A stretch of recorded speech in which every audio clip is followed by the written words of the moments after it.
Avis vascular centre, మన దేశంలోనే the best varicose vein hospital. చాలా క్యూట్గా కనిపిస్తున్నావు నువ్వు. Thank you. సో చాలా పొలైట్గా ఉంది. నేను అసలు డాన్సర్ కదా దద్దరిల్లిస్తుంది అనుకుంటే ఇంత సాఫ్ట్గా స్వీట్గా. సో అంటే స్టార్టింగ్ కదా, స్టార్టింగ్లో ఒక 10 నిమిషాల తర్వాత ఫుల్ ఏమో మీరు అడిగే క్వశ్చన్స్ బట్టి. ఎందుకండి నేనంత భయపెట్టే క్వశ్చన్లు అడిగే? అలా ఏం లేదు, అంటే స్టార్టింగ్ ఎవరైనా కొంచెం కూల్గా పొలైట్గా ఉంటారా? ఫస్ట్ మర్యాద చూపిస్తారు, తర్వాత అరాచకం చూపిస్తారు. అలా ఏం లేదు. So Madhuri, everybody have one question. మీకు చాలా ఇన్స్టాగ్రామ్లో చాలామంది ఫాలోవర్స్ ఉన్నారు, మీ డాన్సుల్ని చాలా లైక్ చేస్తారు. సో అసలు ఈ జర్నీ ఎలా స్టార్ట్ అయింది? మాధురిని డాన్స్లో ఎప్పుడన్నా నేర్చుకుందా చిన్నప్పటి నుండి, లేదంటే ప్యూర్ ఇంట్రెస్ట్తో టాలెంట్? అంటే అది మా ఫ్యామిలీకే చెప్పాలి. యాక్చువల్ నేను డ్యాన్స్ ఎందుకు నేర్చుకున్నా అంటే మా సిస్టర్ వాళ్ళకందరికీ మా మమ్మీ డ్యాన్స్ క్లాస్కి పంపించేది, నన్ను ఒక్కదానికే డ్యాన్స్ క్లాస్కి పంపించకపోయేది. ఎందుకంటే మేము 7 మెంబర్స్ యాక్చువల్లీ సిబ్లింగ్స్. సో అందులో 3 మెంబర్స్ సిస్టర్స్కి పంపించేది మా మమ్మీ. సో ఇంకా నాకైతే డ్యాన్స్ ఇంకా అక్క వాళ్ళు నేర్పించరు, ఇంకా డ్యాన్స్ స్టూడియోకి పంపించదు మమ్మీ అనేసి ఇంకా నేను టీవీలో చూసుకొని నేర్చుకున్నా డ్యాన్స్ అయితే. అంటే హీరోయిన్ వాళ్ళు చేస్తుంటే అదే స్టెప్స్ నేను కూడా ఇలా లైవ్లో చేసి ఎక్స్ప్రెషన్స్ కూడా అలా ఇవ్వడం, డ్యాన్స్ కూడా అలా చేయడం, అవన్నీ చేసేదాన్ని. అలా డ్యాన్స్ నేర్చుకున్నా. అక్కడ నుంచి నాకు చాలామంది అంటే మంచిగా కాంప్లిమెంట్స్ ఇచ్చారు, డ్యాన్స్ చాలా బాగా చేస్తావు అని. ఇంకా నాకు ఇంట్రెస్ట్ బాగా పెరిగింది, డ్యాన్స్ చాలా బాగా చేస్తున్నావు అంటే ఇంకా కాన్ఫిడెన్స్ ఎక్కువైంది, ఎంకరేజ్మెంట్ దొరికింది. ఇంకా అలా అలా నేను డ్యాన్స్లో ఇంకా డే బై డే ఇంప్రూవ్ చేసుకున్నా. ఈ టిక్ టాక్ అంటే ఈ జర్నీ ఎలా స్టార్ట్ అయిందంటే బీటెక్ ఫైనల్ ఇయర్లో నేను యాన్యువల్ డేకి అలా ఇలా కాలేజ్ ఫంక్షన్స్లో డ్యాన్స్ చేసేదాన్ని కదా. కాలేజ్ ఫంక్షన్స్ మాధురి డాన్స్ చేయాల్సిందే. సో అలా నేను డ్యాన్స్ చేసేదాన్ని. మా ఫ్రెండ్స్ వాళ్ళందరూ చూసి నువ్వు ఎందుకు టిక్ టాక్ యూజ్ చేయవు, చాలామంది చేస్తున్నారు, ఇది ఒక మంచి ప్లాట్ఫామ్, నువ్వు యూజ్ చేయంటే బీటెక్ ఫైనల్ ఇయర్లో నేను అప్పుడు స్టార్ట్ చేశాను టిక్ టాక్. ఫస్ట్ యాక్టింగ్ ఇలా డైలాగ్స్ అలా చెప్పేదాన్ని. కానీ ఒకరోజు సడన్గా ఇలా డ్యాన్స్ వీడియో చేశా, అది కూడా folk song, normal movie songs చేయలేదు. మెయిన్ నా ఫ్యాన్స్ నన్ను రికగ్నైజ్ చేసేది ఏంటంటే ఫోక్ సాంగ్స్ చేస్తే మాధురి అని గుర్తుపెడతారు. సో అక్కడ నుంచి నాకు ఫోక్ సాంగ్స్ నుంచి నా వీడియోస్ చాలా వైరల్ అయ్యాయి. అలా జర్నీ స్టార్ట్ అయింది. ఇంకా టిక్ టాక్ బ్యాన్ అయిపోయిన తర్వాత ఇంకా ఇన్స్టాగ్రామ్లోకి వచ్చాను. అక్కడ నుంచి ఇక్కడ మీ ముందుకు. Very nice journey. అయితే ఇక్కడ ఒక ఇంట్రెస్టింగ్గా నాకు తెలుసుకోవాలి అని అనిపించింది ఏంటంటే మీరు 7 సిబ్లింగ్స్. సో ఎలా అసలు అంటే డాడీ ఏం చేస్తారు? Daddy bus driver, okay, RTC. Mummy housewife. మాది middle class simple family. So మా పేరెంట్స్కి అయితే ఫస్ట్ థ్యాంక్స్ చెప్పుకోవాలి, ఇంతమందికి చదివించి ఇలా ఇలా అనేసి. బయట అనుకుంటారు మాధురి రాథోడ్ చాలా పాష్గా ఉంటుంది, చాలా హై రిచ్ అమ్మాయి అని. కానీ నేను రిచ్ అమ్మాయిని అయితే కాదు, మిడిల్ క్లాసే. మా ఫ్యామిలీ మేమందరము అంతే, సింపుల్గా ఉండడం నాకు ఇష్టం. ఇంకా డాన్స్తో నేను పరిచయం అయ్యాను పబ్లిక్కి.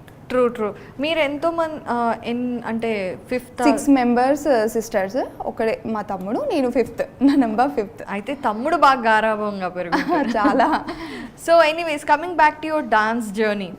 సో టిక్ టాక్లో ఈజీగా మనకి ఫాలోవర్స్ అంతా రావటం ఒకటి మనకి కొంచెం ఈజీ, బట్ ఎందుకంటే అక్కడ ఉండే బేస్ అలాంటిది. కానీ ఇన్స్టాగ్రామ్ ఈజ్ డిఫరెంట్ కదా. సో అసలు ఇన్స్టాగ్రామ్లో ఫ్యాన్ బేస్ ఎలా పెంచుకోవాలి అండ్ మీరు ఎలాగా పెంచుకున్నారు? మెయిన్ నేను టిక్ టాక్లో ఫస్ట్ నా ట్రిక్ ఏముండేనంటే పబ్లిక్ నా డాన్స్ని చూసి బాగా ఫాలో అయ్యేవాళ్ళు. అండ్ నేను ఇన్స్టాగ్రామ్లో స్టార్టింగ్లో నాకు లైక్స్ ఫాలోవర్స్ ఎక్కువ రాకపోయేది. నేను పబ్లిక్ని అడిగేదాన్ని, అంటే మీరు ఎలాంటి వీడియోస్ అంటే లైక్ చేస్తారు ఇలా ఇలా అంటే మా ఫ్యామిలీలోనే అడుగుతూ ఉంటానన్నమాట, ఇలా డ్యాన్స్ వీడియోలు చేస్తే మంచిగా ఉంటాయి, ఇలా డైలాగ్స్ చెప్తే బాగుంటాయి, ఫోక్ సాంగ్కి చాలా ఉంది ఇప్పుడు, మా సాంగ్ చేస్తే అందరూ అంటే వాళ్ళకు కూడా హోష్ వస్తుంది మంచిగా, వాళ్ళు కూడా డ్యాన్స్ చేస్తారు, సో నువ్వు మా సాంగ్స్ చేయి, అలా చేయడం వల్ల నీకు మంచిగా ఫాలోవర్స్ వస్తారు అని. సో నేనేం చేశాను అంటే మెయిన్ ఈ సోషల్ మీడియాలో ఫోక్ సాంగ్స్ ఎక్కువ చేయరు, సో ఫస్ట్ నేను స్టార్ట్ చేశాను ఫోక్ సాంగ్స్ చేయడము, అందులో నా డ్యాన్స్ చూపించుకున్నాను. అలా ఫోక్ సాంగ్స్ చేసుకుంటా డ్యాన్స్ చేసుకుంటా మాస్ బీట్ ఎక్కువ చేశాను. అదొక ట్రిక్ అయితే నాకు తెలిసింది, ఓకే మాస్ డ్యాన్స్ చేస్తే బాగా ఫాలోవర్స్ వస్తుందని. మళ్ళీ డైలాగ్స్ చెప్తే మళ్ళీ ఫాలోవర్స్ రాకపోయేది, నాకు అక్కడ కొంచెం డిఫరెన్స్ కనిపించింది.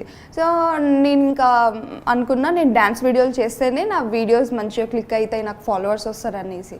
సో అలా నేను డ్యాన్స్ వీడియోస్ చేసుకుంటా నా ఇన్స్టాగ్రామ్ ఫాలోవర్స్ని పెంచేసాను. And you know the best thing, నేను ఇన్స్టాగ్రామ్ది మీది చూసినప్పుడు ద సాంగ్స్ యూ చూస్ అంటే 90s కిడ్స్ 2000s అసలు మరీ అంత ఓల్డ్ ఏం కాదులేమా అసలు అవన్నీ మళ్ళీ రీఫ్రెషింగ్ ద మెమరీస్ అన్నమాట. ఎందుకు అంటే అండ్ చాలా మంది ట్రెండ్ అయ్యే పాటలు చేస్తారు కానీ ఆ పాటలు చూస్ చేసుకొని చేయరు. ఇవి చేయటం అనేది కూడా one of the success secret అనిపించింది నాకు. Is it true? Ya true, because నేనేమనుకుంటున్నా అంటే ఇప్పుడు రీసెంట్గా చాలా కాంపిటీషన్ ఎక్కువైపోయింది, చాలా మంది ఇన్ఫ్లుయెన్సర్స్ వస్తున్నారు అండ్ ఫోక్ సాంగ్స్ చేస్తున్నారు, డైలాగ్స్ చేస్తున్నారు, మూవీ సాంగ్స్ చేస్తున్నారు. బట్ నేనేమనుకుంటున్నా అంటే నేను డ్యాన్స్ చేస్తే ఆ వీడియో ట్రెండ్ అవ్వాలనేది నాది. నేను చేసే ప్రతి ఒక్క వీడియో ట్రెండ్ అవ్వాలి, నా స్టెప్స్తో ఆ సాంగ్ కూడా గుర్తుపట్టాలి అందరూ, ఓకే మాధురి రాథోడ్ ఓల్డ్ సాంగ్స్ని కూడా ట్రెండ్ చేసేస్తుంది అని ఒకటి రావాలనేసి నేను ఓల్డ్ సాంగ్స్ తీసుకుంటున్నాను. అండ్ ఓల్డ్ సాంగ్ తీసుకోవడం వల్ల అంటే పాతగా అంటే పెద్దోళ్ళు చూస్తారు, చిన్నపిల్లలు చూస్తారు, మా జనరేషన్ వాళ్ళు చూస్తారు, సో అందరు చూస్తారు కాబట్టి ఇంకా ఓల్డ్ సాంగ్స్లో అది వేరే ఉంటుంది, ఆ మ్యూజిక్ ఆ బీట్ వేరే ఉంటుంది కాబట్టి నాకు ఆ మ్యూజిక్ ఎందుకో చాలా ఇష్టం. మళ్ళీ అది తీసుకొద్దామని. ఫోక్ సాంగ్స్ అంటే ఇప్పుడు అందరు చేసేస్తున్నారు, సో ఇప్పుడు నేనైతే ఆ కాంపిటీషన్లో ఓకే, బట్ నా ఫ్యాన్స్కి ఇంకా నేను కొత్తగా చూపించాలంటే ఓల్డ్ సాంగ్స్ని మనం ట్రెండ్గా చూపిద్దాం అనేది నేను ఇప్పుడు ఓల్డ్ సాంగ్స్ అలా చేస్తున్నా. సో మీరు అన్నట్టుగానే you said that influences are so many. ఇప్పుడు చాలా మంది ఇన్స్టాగ్రామ్లో డైలాగ్స్ చెప్తున్నారు, వాళ్ళ ఓన్గా క్రియేట్ చేసి. కాంపిటీషన్ అనేది ఎలా ఉంటుంది మీ మధ్యలో? కాంపిటీషన్ అని ఉండదు కానీ అది ఏంటో తెలియదు, అది ఇన్స్టాగ్రామ్ అతనికే తెలియాలి ఎలా డిజైన్ చేశారో. బట్ టాలెంట్ ఉన్న వాళ్ళకి ఎంకరేజ్ చేయాలి పబ్లిక్ అయితే మెయిన్. కొంతమంది చేస్తుంటారు బట్ చాలా హార్డ్ వర్క్ ఉంటుంది, డ్యాన్స్ చేస్తుంటారు ఎండలో వాళ్ళే ఓన్గా చేసి, అలాంటి వాళ్ళకు ఎక్కువ రీచ్ రాదు. కొంతమంది అది లక్ ఉండొచ్చు వాళ్ళకి, కానీ నేనేమనుకుంటున్నా అంటే పబ్లిక్కి ఒకవేళ పబ్లిక్ చూసే వాళ్ళకి ఒకటి ఏం చెప్తానంటే, వాళ్ళు చూసే వాళ్ళందరూ కొంచెం హార్డ్ వర్క్ కూడా చూడాలి. మరీ ఎక్కువ ప్రొఫెషనల్ డాన్సర్ చేసినా ఇష్టపడట్లేదు. ఇప్పుడు వీళ్ళు చాలా పర్ఫెక్ట్గా చేస్తున్నారు, ఓకే స్వైప్ వీడియో స్వైప్ అంటే ఇప్పుడు ఎలా అంటే పబ్లిక్ ఎలా అయిపోయారంటే, ఇప్పుడు బ్యాడ్గా ఏదైనా వీడియో చేశారనుకో ఈమె ఏం చేస్తుంది అనేసి లాస్ట్ వరకు చూస్తారు.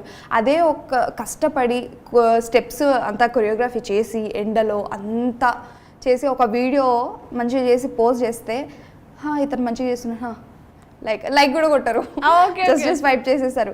అదే వాళ్ళకి ఎలా అంటే ఏదైనా బ్యాడ్గా కనిపించింది అనుకో, అంటే వాళ్ళకి కామెంట్ పెట్టడానికైనా ఆ వీడియో లాస్ట్ వరకు చూడాలి వాళ్ళు, ఇది చూడు ఇలా లాస్ట్ వరకు ఏం చేస్తుంది ఏమి అని.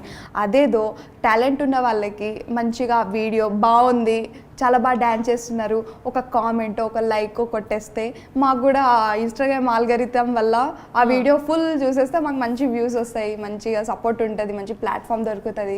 మేము ఏ ఫీల్డ్లో వెళ్ళాలనుకుంటున్నామో ఆ ఫీల్డ్కి వెళ్తాము పబ్లిక్ వల్ల. సో ఆడియన్స్ పాయింట్ ఆఫ్ వ్యూలో అంటే లైక్లు కమెంట్లు చేయటం వల్ల ఇన్ఫ్లుయెన్సర్స్కి ఏంటి బెనిఫిట్ అంటే, ఇప్పుడు యూట్యూబ్ ఉంది, యూట్యూబ్లో లైక్స్ కమెంట్స్ ఇవన్నీ రీచ్, మీరు you are in YouTube also right Madhuri? Yes. So రీసెంట్గా కాబట్టి సో అందులో డబ్బులు వస్తాయి అడ్వర్టైజ్మెంట్స్ రావటం వల్ల అని. ఇన్స్టాగ్రామ్లో లైక్లు కమెంట్ వల్ల ఏంటి బెనిఫిట్ మనకి? ఏంటంటే ఇప్పుడు నాకు డాన్సర్ అవ్వాలని ఉంది మంచిగా. లైక్ నాకు శేఖర్ మాస్టర్ అంటే చాలా ఇష్టం, అతని కొరియోగ్రఫీ అంటే ఇంకా ఇష్టము. రీసెంట్గా సామి సాంగ్ వచ్చిన సాంగ్ అయితే చెప్పక్కర్లేదు, అంత బాగా కొరియోగ్రఫీ చేశారు. సో అలాంటి సార్ వాళ్ళ దగ్గర వెళ్ళాలి, వాళ్ళ కంట్లో మేము పడాలి అంటే మేము ఇక్కడ మంచి మంచి డ్యాన్స్ వీడియోలు చేస్తే కొంచెం బాగా వ్యూస్ వస్తాయి. ఇది ఒక ఆల్గరిథం ఉంటుంది కదా, అంటే వీడియో ఎండింగ్ వరకు చూస్తే కొంచెం వ్యూస్ వస్తాయి అన్నమాట. అంటే ఈ ఇన్స్టాగ్రామ్ ఆల్గరిథం ఏమనుకుంటుందంటే పబ్లిక్కి ఈ వీడియో నచ్చింది అందుకని వీళ్ళు ఫుల్ వీడియో చూస్తున్నారు అనేసి. సో అలా మాకు లైక్ కామెంట్ చేయడం వల్ల మా అకౌంట్ అనేది కొంచెం బూస్టప్ అవుతుంది. అలా మాకు ఎక్కువ వ్యూస్ వస్తాయి. ఎక్కువ వ్యూస్ రావడం వల్ల మాకు చాయిసెస్ వస్తాయి. చాయిస్ వస్తే మంచిగా ఎక్కడైనా మంచిగా టీవీలో అలా వద్దామని మాకు. సో ఇప్పటి వరకు ఎలాంటి ఆఫర్స్ వచ్చాయి? ప్రజెంట్ అయితే నేను వెబ్ సిరీస్ అంటే సత్యభామ తమిళ మీడియాలో దివ్యశ్రీ చేసిన సత్యభామ వెబ్ సిరీస్లో ఒక ఎపిసోడ్ చేశాను. అండ్ యూట్యూబ్లో శ్వేతా నాయుడు మెహబూబ్ దిల్సేతో కవర్ సాంగ్స్ చేశాను కొన్ని. అండ్ యూట్యూబ్లో స్టార్టింగ్లో నాకు తెలియని అప్పుడు అయితే కొన్ని కవర్ సాంగ్స్ షార్ట్ ఫిలిమ్స్ అలా చేశా. అండ్ రీసెంట్గా లక్కీ ఛాన్స్ హరితేజ అక్క యాంకరింగ్ చేస్తుంది కదా, సో లక్కీ ఛాన్స్లో పిలిచారు నన్ను, అక్కడ కూడా పార్టిసిపేట్ అయ్యా గేమ్ షోలో. సో ఇలా యూట్యూబ్లో కవర్ సాంగ్స్ కానీ ఏమన్నా షార్ట్ ఫిలిమ్స్ ఇలాంటివి చేసినప్పుడు డబ్బులు ఇస్తారా? అంటే మా ఇంట్రెస్ట్ అంటే ఇప్పుడు మాకెలా అంటే మేము ఓన్గా మా ఛానల్లో కవర్ సాంగ్స్ చేసామనుకోండి కాపీరైట్స్ పడతాయి కాబట్టి మాకు మనీ రాదు. అండ్ మేమేమనుకుంటామంటే ఇప్పుడు డైరెక్టర్స్ కానీ ఎవరైనా పెద్దవాళ్ళు చూసేటోళ్ళు యూట్యూబ్ బాగా చూస్తారు కాబట్టి మంచి కవర్ సాంగ్ చేస్తే మంచిగా మాకు ఒక కాంప్లిమెంట్ వస్తుందేమో, ఎక్కడి సైడ్ నుంచి అయినా ఒక చాయిస్ వస్తుందేమో అనేసి కవర్ సాంగ్ చేస్తుంటాం. సో ఇలాంటివన్నీ ఫ్రీగానే చేస్తారు? కొంచెం అంటే ప్రొడక్షన్ బట్టి కొన్ని ఫ్రీగా చేస్తాం, కొన్ని పేమెంట్తో చేస్తాం. ఓకే. సో పేమెంట్స్ దగ్గరకు వచ్చేసి చాలామందికి ఇదొక క్వశ్చన్ మార్క్ అనమాట. ఈ insta influencers you know basically social media influencers అందరూ రోజుకొక కొత్త డ్రెస్ వేసుకొని డిఫరెంట్ బట్టలు, different hair styles, different locations. అరే ఎలా వస్తారో వీళ్ళు, అందరూ రిచ్ అనుకుంటారు కదా. And you said you're middle class. So ఇలా బట్టలు డిఫరెంట్గా వేసుకొని డిఫరెంట్ లొకేషన్స్లోకి వెళ్ళి ఇవన్నీ చేయాలంటే ఎలా మేనేజ్ చేస్తారు? వాట్ ఆర్ ద సోర్సెస్ అంటే ఇప్పుడు మనకు బొటిక్స్ వాళ్ళు మాకు కాంటాక్ట్ అవుతారు. అంటే మీరు చాలా బాగా డ్యాన్స్ చేస్తారు, అదే మా అవుట్ఫిట్లో మీరు చేస్తే వ్యూస్ వస్తాయి, అందులో ఎవరికైనా మీరు వేసుకున్న అవుట్ఫిట్ నచ్చితే మాకు కాంటాక్ట్ అవుతారు. సో మేము మీకు అవుట్ఫిట్ ఇస్తాము, మీరు మా కోసం ఈ అవుట్ఫిట్ తీసుకొని ప్రమోట్ చేయండి మా పేజ్ని అనేసి వాళ్ళు అంటారు. సో డిస్క్రిప్షన్లో పెడతాం, మేము ట్యాగ్ చేస్తాము, అలా అవుట్ఫిట్ వస్తుంది వాళ్ళకి. అది మళ్ళీ ఇచ్చేయాలా ఉంచుకోవచ్చా? డిపెండ్స్. అంటే కొన్ని అవుట్ఫిట్ నాకు నచ్చితే నేను తీసుకుంటా, లేకపోతే పేమెంట్ అలా. ఓకే. కొన్నిసార్లు ఇప్పుడు షూట్స్ ఉన్నప్పుడు మనకు అవుట్ఫిట్ మస్టర్ షూట్ కాబట్టి వాళ్ళు బొటిక్ వాళ్ళు మంచి చేస్తారు. సో వాళ్ళ దగ్గర నుంచి మేము అవుట్ఫిట్ తీసుకుంటాం, షూట్ చేసుకొని మళ్ళీ వాళ్ళకి రిటర్న్ ఇచ్చేస్తాం. అండ్ వాళ్ళకు బెనిఫిట్, మాకు బెనిఫిట్. రోజు వేసుకోవచ్చు డ్రెస్ కట్టేసియా? గర్ల్స్కి ఎన్ని డ్రెస్సులు ఉన్నా తక్కువే కదా. షాపింగ్ మనది మహాసముద్రం లాంటిది, చేసే కొద్దీ చేయాలనిపిస్తుంది కానీ వద్దు అనం మనం షాపింగ్ అంటే అలా. సో చాలా మంది అమ్మాయిలకు కూడా అనిపిస్తారు ఏంట్రా వీళ్ళు ఇన్ని వేసేసుకుంటున్నారు, ఎక్కడి నుంచి వస్తాయి ఏంటి అనేసి. సో డాన్స్ అయితే యూ డూ ఆసమ్, ఎక్స్ప్రెషన్స్ కూడా బాగుంటాయి, ఆ బీట్కి తగ్గట్టు you body have that flexibility and all. So మీరు అన్నారు కదా శేఖర్ మాస్టర్ అనేసి, మరి ఎప్పుడు కనెక్ట్ అవ్వడానికి ట్రై చేయలేదా? Didn't you get approached by, or ఇప్పుడు కాంటాక్ట్స్ కూడా పెరుగుంటాయి, టీవీ వాళ్ళు షార్ట్ ఫిల్మ్స్ వాళ్ళు పిలుస్తున్నారు కదా. కానీ సార్ ఎక్కడ మనం ఎక్కడ, చాయిస్ వస్తే మంచిగా వెళ్తాను. అంటే సార్ కంట్లో పడాలి నేను. సో అప్పటి వరకు నేనైతే ఇప్పుడు హార్డ్ వర్క్ చేస్తూనే ఉంటా, మంచిగా ఈ ఇయర్ అంతా హార్డ్ వర్క్ చేసి మంచి నేమ్ రావాలి, మాధురి రాథోడ్ బ్రాండ్ అయిపోవాలి, అందరికీ తెలియాలి. శేఖర్ మాస్టర్ ఒక కాంప్లిమెంట్ ఇచ్చినా చాలు నాకు, మాధురి రాథోడ్ అమ్మాయి చాలా మంచి డ్యాన్స్ చేస్తుంది అన్న ఒక్క కాంప్లిమెంట్ ఉంటే చాలు నాకు.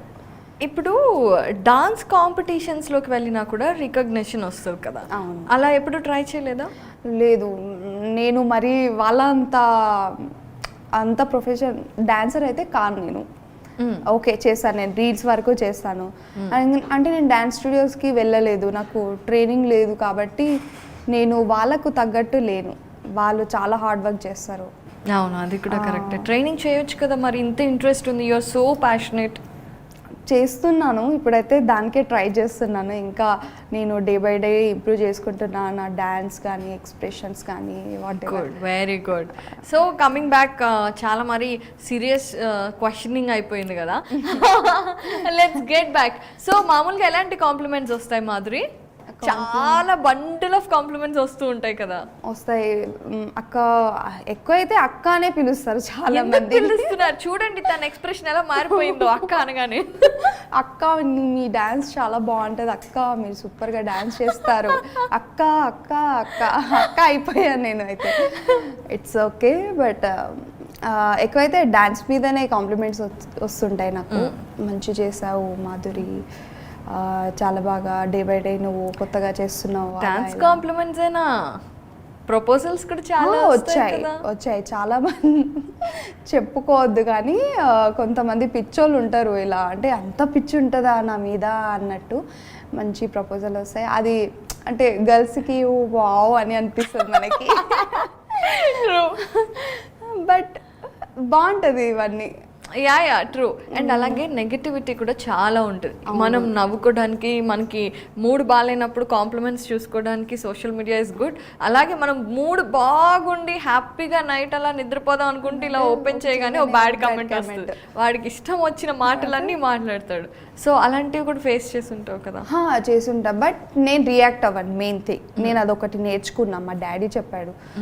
ఇలా ఏదైనా ఎంత పెద్దగా కామెంట్ అయినా ఇవ్వని, నువ్వు రియాక్ట్ అవ్వదు. నువ్వు రియాక్ట్ అయితే అది ఇంకా పెరుగుతుంది, కానీ నువ్వు రియాక్ట్ అవ్వదు, జస్ట్ వదిలేసేయాలి. కామెంట్ వాళ్ళ దృష్టి బాగుండాలి కదా. మనం మంచిగా చేస్తున్నాం, డ్యాన్స్ చేస్తున్నాం, మంచిగా పబ్లిక్ ఎంటర్టైన్మెంట్ ఇస్తున్నాము. సో మనం మంచిగా ఉన్నప్పుడు వాళ్ళు బ్యాడ్ కామెంట్ వేసినప్పుడు మనం చూడొద్దు. నాకు 100%లో 80% పాజిటివ్గా కామెంట్ వస్తాయి, 20% నేను పట్టించుకోను. బికాస్ నాకు 80% నాకు అక్కడ మంచిగా సపోర్ట్ దొరుకుతుంది, మంచి కామెంట్స్ వస్తున్నాయి. సో నేను 20% కామెంట్స్ మీద నేను ఎక్కువ ఫోకస్ చేయను. ఓకే వాళ్ళకు అంటే నేను ఎదుగుతున్నా కాబట్టి వాళ్ళకి ఏమైనా అనిపిస్తుందా, జెలసా లేకపోతే వాట్ ఎవర్, అందుకని కొంచెం వదిలేస్తాను నేను. సూపర్ యాటిట్యూడా ఇది? మెల్లమెల్లగా బిల్డ్ అయ్యి ఉంటుంది. ఫస్ట్లో బాధ వచ్చి ఉంటుంది కదా? ఫస్ట్లో స్టార్టింగ్లో బాధపడేదాన్ని, కానీ ఇప్పటివరకు అయితే మరీ అంత బ్యాడ్ కామెంట్స్ అయితే రాలేదు. కొన్నిసార్లు అంటే గర్ల్స్కి రిలేటెడ్గా ఇలా బ్యాడ్ కామెంట్స్ పెట్టినా కూడా అనుకుంటా, ఓకే వాళ్ళ ఇంట్లో కూడా మమ్మీ సిస్టర్స్ వాళ్ళందరూ ఉంటారు కాబట్టి ఓకే వాళ్ళకే తెలుస్తుంది. ఇప్పుడు బ్యాడ్ కామెంట్స్ చేస్తారు, కానీ ఇఫ్ నేను ఒక మంచి స్టేజ్కి వచ్చిన తర్వాత వాళ్ళు అరే యార్ ఎంతైనా మంచిగా బ్యాడ్ కామెంట్స్ చేసినా మధు ఎక్కడ గివప్ ఇవ్వలేదు, హార్డ్ వర్క్తో తను వెళ్ళింది ఓకే అని ఎవరైతే బ్యాడ్ కామెంట్స్ చేస్తారో వాళ్ళే నన్ను రేపటి నాడు మంచిగా పలకరిస్తారేమో, నాకే ఫ్యాన్ అవుతారేమో. అవును, అందుకనే రియాక్ట్ అవ్వను, నేను జస్ట్ కూల్గా ఉంటాం. ఓకే, సో ఇన్స్టాగ్రామ్లో ఎక్కువ డూయట్ చేసినప్పుడు రిపీటెడ్గా ఒక అబ్బాయి కనిపిస్తూ ఉంటాడు. సో అందరూ బాయ్ ఫ్రెండ్ అనుకుంటున్నారు, నిజమేనా? నో అస్సలు కాదు, మా ఫ్రెండ్. అస్సలు కాదు, పాపం ఫీల్ అవుతాడు, కాదు అని చెప్పొచ్చు కదా. కానీ మేమిద్దరం ఫ్రెండ్స్ కదా.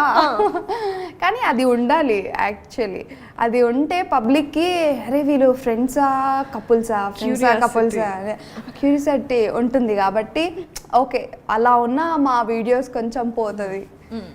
సో ఆ థాట్తో మేమిద్దరం కలిసి వీడియోస్ చేస్తాం. అండ్ చాలా మందికి మా కపుల్ అంటే చాలా బాగా ఇష్టం. So any boy friends still now? No ఇప్పుడైతే లేదు, పాస్ట్లో ఉండేటోళ్ళు. ఓకే, సో ఎలాగో రిలేషన్షిప్లో ఉన్నప్పుడే you started this TikTok reels ఇవన్నీ స్టార్ట్ అయిందా? చాలా మంది అమ్మాయిలు ఇట్లా చేయాలి అనుకున్నా కూడా వాళ్ళ హస్బెండ్ ఏమంటారో బాయ్ ఫ్రెండ్ ఏమంటారో అని భయపడుతూ ఉంటారు కదా. సో అలా ఏదైనా రిలేషన్షిప్లో issue did you face? Relation positiveness అంటే ఈ డ్రెస్ వేసుకోవద్దు, ఆ డ్రెస్ వేసుకోవద్దు, ఆ అబ్బాయితో తిరగడం, అంటే మా సిస్టర్స్ వాళ్ళది ఇది కూడా చూస్తుంటాను కదా, అంటే హస్బెండ్స్ మా 3 మెంబర్స్ సిస్టర్స్కి మ్యారేజ్ అయిపోయింది. సో అలా వింటుంటా కాబట్టి, అండ్ అది న్యాచురల్, చాలామంది బాయ్స్ చేస్తుంటారు, అది పొజిటివ్నెస్ ఉండాల్సిందే. కానీ నేను ఫేస్ చేసిన దగ్గర అయితే అది అప్పట్లో డిప్లొమా కాలేజ్లో నాకు ఉండేది. ఓకే, అప్పుడు టిక్ టాక్ లేకుండే. ఓకే ఓకే, అప్పుడు అప్పుడు లేకుండే. డిప్లొమా కాలేజ్ బీటెక్లో అలా ఉండే. బట్ నేను అంత అంటే మాకు కుదరలేదు అది.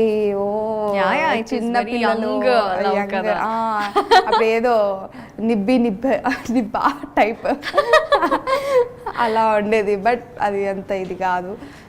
కంప్లీట్ ఒక మెచ్యూరిటీ లెవెల్స్ వచ్చిన తర్వాత ఫోకస్ అంతా దీని మీదనే పెట్టాలి, అది కాదు అనేసి కంప్లీట్గా నేను ఇక్కడికి వచ్చేసాను. ఇంకా లవ్ సైడ్ అక్కడైతే వెళ్ళలేదు. Very good. సో మొత్తం కెరీర్ మీద కాన్సన్ట్రేట్ చేస్తున్నావు, దట్స్ నైస్. మరి రామ్ చరణ్ని కలిసారు ఏంటి, ఏదైనా సినిమాలో ఆఫరా? RRR మూవీ ఆడిషన్ బాంబేలో జరిగింది. సో మా టీమ్ మెంబర్ విక్కీ, మా ఫ్రెండ్, తను మమ్మల్ని అందరినీ తీసుకెళ్లారనమాట. సో అక్కడ ఒక హోటల్లో మేము తింటున్నాం అనమాట, డిన్నర్ ఇలా చేస్తున్నాం. అంటే ఆడిషన్స్కి వెళ్ళారా ట్రిప్లో? లేదు, మాకు అది ఏమంటారు RRR ఈవెంట్ అయింది కదా, ప్రమోషన్స్. Okay okay. సో అలా మేము బాంబేకి వెళ్ళాము, వెళ్దాం చూద్దాం అనేసి. సో మేమందరం టికెట్ బై చేసుకొని ఇంకా వెళ్తున్నాము. సో మా వికీకి తెలిసిన ఇలా ఫ్రెండ్స్, క్రూ మెంబర్ ఎవరో ఉన్నారు. అలా మాకు రామ్ చరణ్ సార్తో కొంచెం కలిసే ఛాన్స్ వచ్చింది. ఇక మేము అనుకోలేదు, సడన్గా అసలు మాకందరికి అదొక సర్ప్రైజ్, అసలు రామ్ చరణ్ సారా అనేసి, అబ్బా మా లక్ అనేసి ఇంకా వెళ్ళి తీసేసామన్నమాట. చాలా మంచిగా అనిపించింది. అండ్ రామ్ చరణ్ సార్ గారు కూడా ఎంత సింపుల్గా క్యాజువల్గా ఎంత బాగా మాట్లాడారో, జీరో యాటిట్యూడ్, అసలు మంచిగా పలకరిస్తూ మాట్లాడారు. అసలు అలా ఉంటారా అనిపించింది నాకైతే. చాలా మంచిగా, ఇంకా నో ప్రాబ్లం అని అంటుండే. అంటే వెనకల వాళ్ళందరూ మీరు ఫాస్ట్గా సరికి టైం లేదు అని అంటుండే. But Ram Charan sir no problem, no issue, carry అని ఓకే ఇలా మాట్లాడుతున్నారు. అందుకే వాళ్ళు అక్కడ ఉన్నారు. మా రామ్ చరణ్ సార్ సూపర్ అసలు. సో మరి సినిమాల్లో నటించాలి, ఎందుకంటే you do even dialogues, expressions కూడా బాగుంటాయి కదా. యాక్టింగ్ వైపు ఏమైనా కాన్సన్ట్రేషన్ ఉంది, ఇంట్రెస్ట్ ఉంది. మంచిగా వెబ్ సిరీస్ ఏదైనా మంచి ప్రాజెక్ట్ వస్తే చేద్దామని వెయిట్ చేస్తున్నా. ఇప్పటివరకు నాకైతే నాకు నచ్చే స్టోరీస్ అయితే ఇప్పటివరకు రాలేదు. ఇఫ్ వస్తే, చాయిసెస్ వస్తే definitely I will do. So ఇప్పుడు ఇన్స్టాగ్రామ్లో వీటిల్లో బాగా ఫేమస్ అయినప్పుడు you have good number of fan following, కాబట్టి వాళ్ళే అప్రోచ్ అవుతారా, లేదంటే మీరు వెళ్ళి మన ఏదో ప్రొడక్షన్ హౌసెస్ని అప్రోచ్ అవుతారా? కొన్ని ఎలా అంటే కొంతమంది DM చేస్తారు, కొంతమంది ఎలా అంటే నా ఫ్రెండ్స్ గ్రూప్లలో so and so Madhuri Rathod అనే అమ్మాయి ఉంది అనేసి మన ఫ్రెండ్స్ త్రూతో వస్తారు.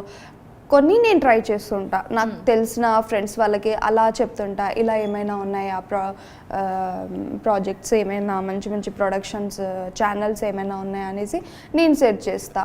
సో అలా నన్ను అప్రోచ్ అయిన వాళ్ళలో నాకు ఇప్పటివరకు అయితే ఒక స్టోరీ కూడా నాకు నచ్చలేదు. సో నేను అది రిజెక్ట్ చేసేసాను. అండ్ నేను అనుకున్న ప్రొడక్షన్ వాళ్ళైతే రాలేదు. స్టిల్ నేను ట్రై చేస్తున్నాను రావాలనేసి. అండ్ చాలా ఫేస్ చేశాను నేను, అంటే అక్కడ వెళ్ళడం, అక్కడ చాయిస్ రాకపోవడం, నాకు ఇష్టమైన ఆడిషన్స్ ఇచ్చాను నేను. సో అక్కడ నుంచి నేను ఏం నేర్చుకున్నానంటే, ఓకే ఇప్పుడు కాదు, మనం ఇంకా చాలా టైం ఉంది, మన హార్డ్ వర్క్ చూపిస్తుంది. లైక్ నాకు షన్ను గారు చాలా ఇష్టం. వాళ్ళది ఎలా అంటే షన్ను ఓన్ ప్లాట్ఫామ్ క్రియేట్ చేసుకున్నారు తను. సో అలా నాకు కూడా అవ్వాలనే ఉంది. అంటే డైరెక్ట్గా కాంటాక్ట్ అయితే వాళ్ళు కాంటాక్ట్ అవుతారో, చాయిస్ ఇస్తారో లేదో హోప్ లేదు. సో మనమే పబ్లిక్కి ఎందుకు మాధురి రాథోడ్గా బ్రాండ్ అవ్వద్దు, ఈ అమ్మాయి చాలా మంచి యాక్టింగ్ చేస్తుంది, ఈ అమ్మాయి మంచి డ్యాన్స్ చేస్తుంది అని మనం ఎందుకు క్రియేట్ చేసుకోవద్దు అనేది నాకు ఒక థాట్ వచ్చింది. సో నేను ఆ టైం కోసం వెయిట్ చేస్తున్నా. స్టిల్ నేను హార్డ్ వర్క్ చేస్తా, గివ్ అప్ ఇవ్వను. ఇన్ ఫ్యూచర్లో మంచి చాయిసెస్ వస్తే డెఫినెట్ గా వస్తాయి. ఐ డ్రీమ్ మీడియా మహిమ వల్ల నేను మంచిగా ఉన్నాను మీ వల్ల అనేసి నేను గుర్తు తెచ్చుకుంటాను. అప్పుడు మేము పార్టీ అడుగుతాం. డెఫినెట్లీ నేను ఇస్తాను. సో యాక్చువల్లీ ఇప్పుడు you have given us a name Shannu కానీ, లేదంటే ఈ స్పెషలీ డిజిటల్ ప్లాట్ఫామ్స్లో కొంతమందికి చాలా మంచి ఫ్యాన్ బేస్ కానీ వాళ్ళకి అలా సెట్ అయిపోయింది. సో అసలు ఏంటి ఆ ఫార్ములా ఏంటి? చాలామంది ఇప్పుడు అందరు రావాలి అనుకుంటున్నారు అనమాట. ఇది ఒక మంచి ప్లాట్ఫాము, ఇండస్ట్రీలోకి రావాలి అనుకున్న వాళ్ళు కూడా యాజ్ యూ సెడ్ వాళ్ళని ప్రూవ్ చేసుకోవడానికి దీన్ని ఒక ప్లాట్ఫామ్లో యూస్ చేసుకుంటున్నారు. సో అందులో ఈ సక్సెస్ ఫార్ములా ఏంటి అని నీకు అనిపించింది? ఎందుకంటే యూ హ్యావ్ అబ్జర్వ్డ్ కదా. ఏంటంటే స్టార్టింగ్లో మనకి టిక్టాక్, ఇన్స్టాగ్రామ్, యూట్యూబ్ ప్లాట్ఫామ్స్ అయితే లేకుండే. డైరెక్ట్గా కాంటాక్ట్ అవుదామంటే అంటే కొంతమందికి డ్యాన్స్ అంటే పిచ్చి ఉండేది, యాక్టింగ్ కూడా చేసేవాళ్ళు చాలామంది ఉన్నారు. వాళ్ళందరూ డైరెక్ట్గా వెళ్ళి అప్రోచ్ అయితే ఎవ్వరూ అలో చేయకపోయేవాళ్ళు. ఏదో రికమెండేషన్ వల్లనో, ఏదో వాళ్ళ లక్ వల్లనో, లేకపోతే ఎవరో డైరెక్టర్ వాళ్ళు చూస్తే అలా చాయిస్ వచ్చేది. బట్ ఇప్పుడు ఏమైంది, జనరేషన్ కొంచెం ఫాస్ట్ అయిపోయింది. ఈ ప్లాట్ఫామ్ వల్ల వాళ్ళకి ఏదైతే టాలెంట్ ఉందో ఆ టాలెంట్ ఎక్స్ప్లోర్ అయ్యి వాళ్ళ టాలెంట్ చూపించుకుంటున్నారు. సో ఇప్పుడు చూడండి, డైరెక్టర్ వాళ్ళు కూడా చాలామంది సెర్చ్ చేస్తున్నారు, ఇన్స్టాగ్రామ్ యూజ్ చేస్తున్నారు. సో వాళ్ళకి ఏమైనా నెక్స్ట్ వాళ్ళ సినిమా ఏదైనా ఉంటే వాళ్ళు సెర్చ్ చేసేటప్పుడు అయ్యో ఈ అమ్మాయి చాలా బాగా చేస్తుంది అనేసి చూసి డిఎం చేశారు. అలా మీట్ అయ్యి మంచిగా వాళ్ళు కూడా సెటిల్ అయిపోతారు కదా. సో ఈ ప్లాట్ఫామ్ వల్ల వాళ్ళు ఏ ఫీల్డ్లో వెళ్ళాలనుకుంటున్నారో వాళ్ళు ఈ ప్లాట్ఫామ్ త్రూతో అయితే వెళ్తారు, సక్సెస్ అవుతారు. ఇదే సక్సెస్ అందరికీ. చాలామంది నేను చూస్తున్నాను కదా, ఇలా మంచిగా అనిపిస్తుంది. అంటే కొంచెం చాలా అప్డేట్ అయ్యింది 2000కి 2022కి. స్పెషల్లీ పాండమిక్ వల్ల ఇంకా బాగా, ఇంకా మంచిగా వచ్చిన అందరూ చేసింది రీల్సే కదా. చాలా రీల్స్ చేయటం లేదంటే చూడడం వల్ల వస్తుంది, చేయటం వల్ల వస్తుంది. ట్రూ.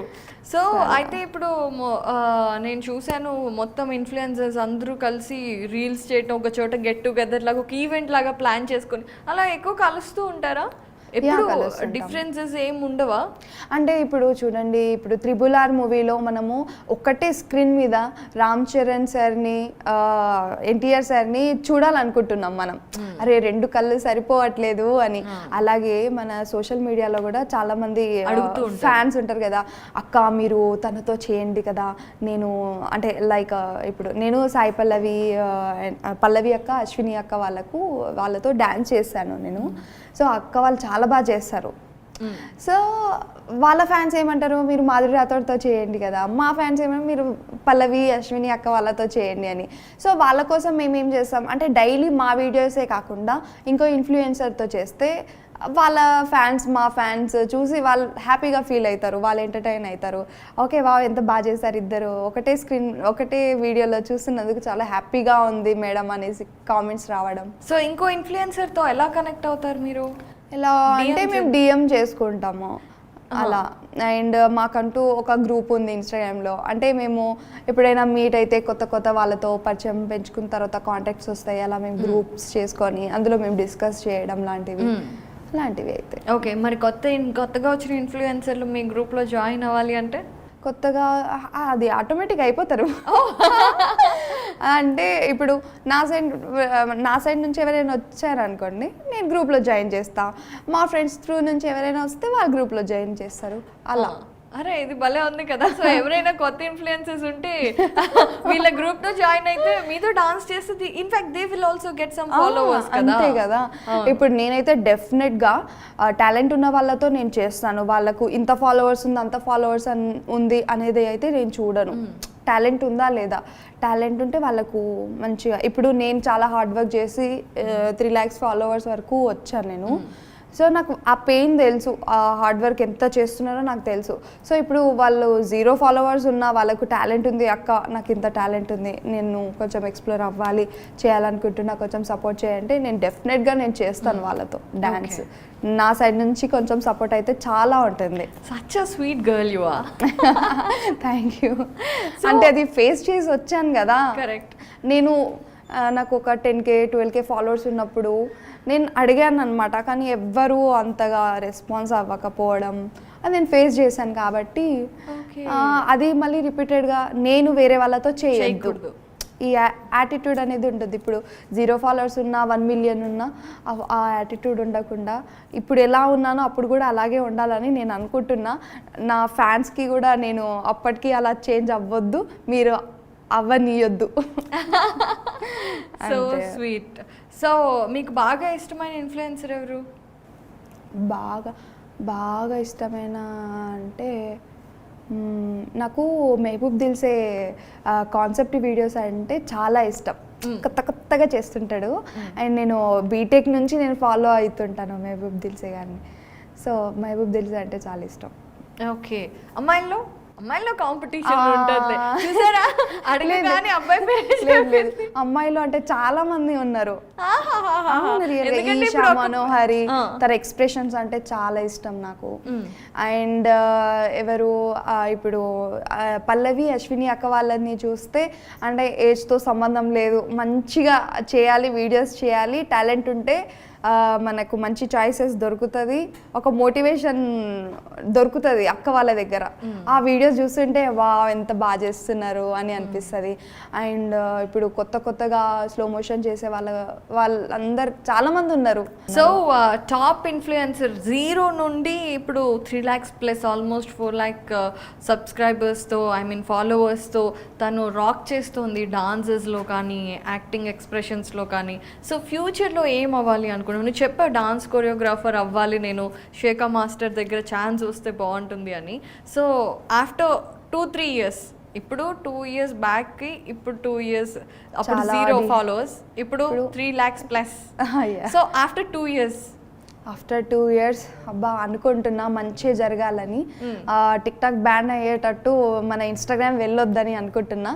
అప్పటి వరకు నాకు ఇప్పుడున్న ఇప్పుడు నాకు మంచిగా ఉంది కాబట్టి ఇప్పుడు ఈ ఇన్స్టాగ్రామ్ ఫాలోవర్స్ త్రూతో నాకు ఏదైనా మంచి చాయిస్ వస్తే బాగుండు అని అనిపిస్తుంది. నెక్స్ట్ 2 years ఏమవుతానో నాకు తెలీదు, బట్ ఒక డాన్స్ స్టూడియో అయితే పెట్టేసుకుంటా నేను. ఓ గ్రేట్. ఓన్గా ఈ యాప్స్ ఉన్నా లేకపోయినా నేను స్టూడియో పెట్టేసుకుంటాను. అప్పటి వరకు శేఖర్ మాస్టర్ని కలుస్తా.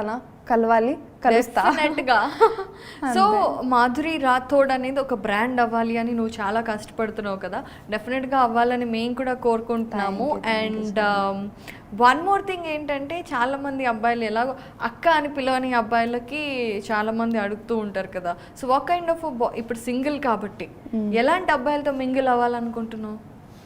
అర్థం చేసుకోవాలి, అదొక్కటే చాలు నాకు. అర్థం అండర్స్టాండింగ్ ఉండాలి, నన్ను అర్థం చేసుకోవాలి, అదొక్కటి చాలు. తను ఎలా ఉన్నా నాకు అనవసరం. అర్థం చేసుకుంటే అందులోనే అన్నీ వచ్చేస్తాయి. నేను ఏ మూడ్ స్వింగ్స్లో ఉన్నాను, ఎలా ఉన్నాను, అదంతా అతనికి అర్థమైపోతుంది. కాబట్టి తను నాకు ఇష్టం ఉన్నవి ఇచ్చేస్తాడు, ఎక్కడ ఉండాలో అక్కడ పెడతాడు. కాబట్టి నన్ను అర్థం చేసుకునేవాడు వస్తే చాలు. అది ఓకే. ఇంకా ఏవి ఆశించను. చాలా మంది ఇన్ఫ్లుయెన్సర్ అవ్వాలి అనుకునే వాళ్ళ కోసం కూడా చాలా మంచి టిప్స్ దొరికాయి. ఇంకోటి పబ్లిక్ ఏమంటున్నా అంటే మన మోజ్ వాళ్ళు కూడా ఇలా పెట్టారనమాట అర్నింగ్. ఎవరైతే ఇప్పుడు ఇన్స్టాగ్రామ్లో ఫాలోవర్స్ లేకపోయినా మోజ్లో డైలీ హ్యాష్ట్యాగ్ వీడియోస్ చేస్తే అందులో మంచిగా ఫాలోవర్స్ గెయిన్ చేసుకుంటే వాళ్ళకు మంత్లీ ఇన్కమ్ కూడా వాళ్ళు ప్రొవైడ్ చేస్తున్నారు మోజ్ వాళ్ళు. సో మోజ్కి కూడా చాలా పెద్ద థ్యాంక్స్ చెప్పుకోవాలి. ఎందుకంటే ఇప్పుడు నార్మల్ పీపుల్కి కూడా మంచి ప్లాట్ఫామ్ వచ్చేసింది, ఇన్కమ్ సోర్సెస్ వస్తుంది మోజ్ నుంచి. సో మీరు కూడా డెఫినెట్గా మోజ్ ప్లాట్ఫామ్ యూజ్ చేయండి. అండ్ మంత్లీ ఇన్కమ్ కూడా మరి ఎంకరేజ్మెంట్ ఉండాలి కదా. ఉండాలి. కొందరు ఎలా అంటే జాబ్ చేస్తుంటారు, జాబ్ చేస్తూ వాళ్ళకు పర్సనల్గా టాలెంట్ ఉంటుంది, డాన్సో, యాక్టింగో, డ్రాయింగో, పెయింటింగో, సో ఏదో ఒక టాలెంట్ ఉంటుంది. ఆ టాలెంట్ మీరు చూపించుకోండి. ఇక్కడ మీరు జాబ్ చేస్తూ మీ టాలెంట్ని ఇక్కడ ఎక్స్ప్లోర్ చేయండి. కరెక్ట్. Double income. ఇక్కడ జాబ్, ఇక్కడ సైడ్ నుంచి. సో అయితే ఇప్పుడు చాలా మంది అనుకుంటూ ఉంటారు ఎలా అప్రోచ్ అవ్వాలి అనేసి. సో ఎలా అప్రోచ్ అవ్వాలి? I don't know. నేను చూస్తున్నా ఎవరైనా మంచిగా. But you're doing in Moj. Okay, మోజ్లో ఎలా అప్రోచ్ అవ్వాలన్నా యాక్చువల్లీ ఎలా ఉంటుందంటే నేను కొన్ని ఫామ్స్ వస్తాయి మాకు స్టార్టింగ్లో, కొన్ని ఏజెన్సీస్ వాళ్ళు ఇలా ఫ్రెండ్స్ త్రూతో మా నెంబర్స్ తీసుకుంటారు కదా. ఒక్కసారి మేము మోజ్లో కానీ ఇంకా జోష్ ఇలా ప్లాట్ఫామ్స్లో ఫామ్స్ వస్తాయి కదా, ఆ ఫామ్స్లో మేము నెంబర్ పెట్టేస్తాము. సో ఆ నెంబర్ ర్యాండమ్గా వెళ్తూ ఉంటుంది అక్కడిక్కడ, అలా మాకు అప్రోచ్ అవుతారు. మోజ్ కాకపోతే వేరే యాప్, ఆ యాప్ కాకపోతే వేరే యాప్, అలా వస్తుంటుంది. ఓకే. ఇంకా ఇన్స్టాగ్రామ్లో డిఎం చేస్తుంటారు కదా వాళ్ళు, ఇఫ్ మేము ఫామ్ ఫిల్అప్ చేయకపోయినా డిఎం చేస్తారు. ఇప్పుడు మాతో ఎవరైతే చేస్తారో, మేము రీప్లై ఇవ్వకపోయినా మాతో ఎవరైతే చేస్తారో వాళ్ళకు డిఎం చేస్తారు. అలా తెలిసేది మాకు, ఎందుకంటే చాలా మెసేజెస్ వస్తాయి, అందులో కనిపించదు కదా. సో కొన్నిసార్లు మా సిస్టర్స్ వాళ్ళతో నేను చేసేదాన్ని వీడియోస్. సో మా సిస్టర్స్ వాళ్ళకు మెసేజ్ వచ్చేది, ఇలా మాధురి రాథోడ్ గారికి ఇలా ఇలా వచ్చింది, ఒకసారి చెప్పండి, డిఎంలో చెక్ చేయడం, చెక్ చేసుకుంటలేదు తను అని, అలా తెలిసేది. ఓకే. సో ఇప్పుడు మాకంటూ ఒక agency managed by the project dot, ఇప్పుడు పెద్ద ఏజెన్సీ అది క్రియేట్ అయిందనమాట. వికీ చాలా హార్డ్ వర్కర్, తనే ఇప్పుడు అంత ఇన్ఫ్లుయెన్సర్ని మంచిగా ఒక ఏంటి తీసుకెళ్తున్నాడు. మంచిగా మాకు ఇన్కమ్ సోర్సెస్ కూడా తన నుంచే వస్తున్నాయి. సో థ్యాంక్ యూ వికీ, చెప్తున్నాను నీ గురించి కూడా. That is so nice. Actually Vicky కూడా ఇన్ఫ్లుయెన్సరే? తను కూడా ఇన్ఫ్లుయెన్సరే అండ్ ఇప్పుడు మేనేజ్ చేస్తుంటాడు. That is very nice and చాలా మంచి టిప్స్. అండ్ మీ గురించి మాధురి రాథోడ్ అంటే డాన్స్ చేస్తుందని తెలుసు, కానీ అసలు behind the scenes, behind the story తెలియదు అనమాట చాలా. బిహైండ్ ది సీన్సా, చెమటలు, ఆయాసం, ఎండ, టచ్అప్లు, కాలు నొప్పులు, అబ్బా మామూలుగా లేదు. నాకైతే అది ఏమంటారు, బొక్కల జ్వరం అంటారు కదా, పెద్దలు అంటారు. అది ఒక టైప్ ఆఫ్ డాన్స్ చేసిన తర్వాత ఒక 1 hour తర్వాత బాడీ వేడెక్కిపోతుంది, అంత ఒక్కటేసారి ఇలా పడిపోతాం. అవును. ఫీవర్, లైట్గా ఫీవర్ వస్తుంటుంది. డైలీ మేమే ఓన్ కొరియోగ్రఫీ చేయాలి, లొకేషన్ సెట్ చేయాలి, కెమెరాస్ మేమే సెట్ చేసుకోవాలి, అన్నీ చేసుకోవాలి. చాలామందికి సింపుల్గా చూస్తారు డ్యాన్స్, ఎంత బాగా చేశారు. ఒకవేళ డ్యాన్స్ బాగా లేకపోతే ఏం చేస్తున్నారు, వీళ్ళకి పని లేదా, డైలీ రోడ్ల మీద ఏం చేస్తున్నారు వీళ్ళు డ్యాన్స్ అని అంటారు. కానీ మేమేమో మంచిగా లొకేషన్ చూడాలి, మేమే కొరియోగ్రఫీ మేమే చూసుకోవాలి, కాస్ట్యూమ్స్ చూసుకోవాలి, డ్యాన్స్ చేయాలి, మంచిగా వచ్చిందా లేదా అనేసి మళ్ళీ టేక్లు చేయాలి. ఇవన్నీ ఉంటాయి బిహైండ్ ది సీన్స్. ఆ కష్టం అయితే చెప్పొద్దు, మామూలుగా ఉండదు కష్టం. ఇంతమంది ఫాలోవర్స్ అయ్యారంటే దాని వెనుక చాలా కష్టం ఉంది. ఒక్కొక్కసారి అయితే చాలా ఏడుపు వస్తుంది, కానీ ఓకే మనం ఆ గోల్కి రీచ్ అవ్వాలి కాబట్టి ఇదంతా పక్కన పెట్టేయాలి. ఇప్పుడు కష్టపడితే తర్వాత మంచి ఫలితం వస్తుందంట.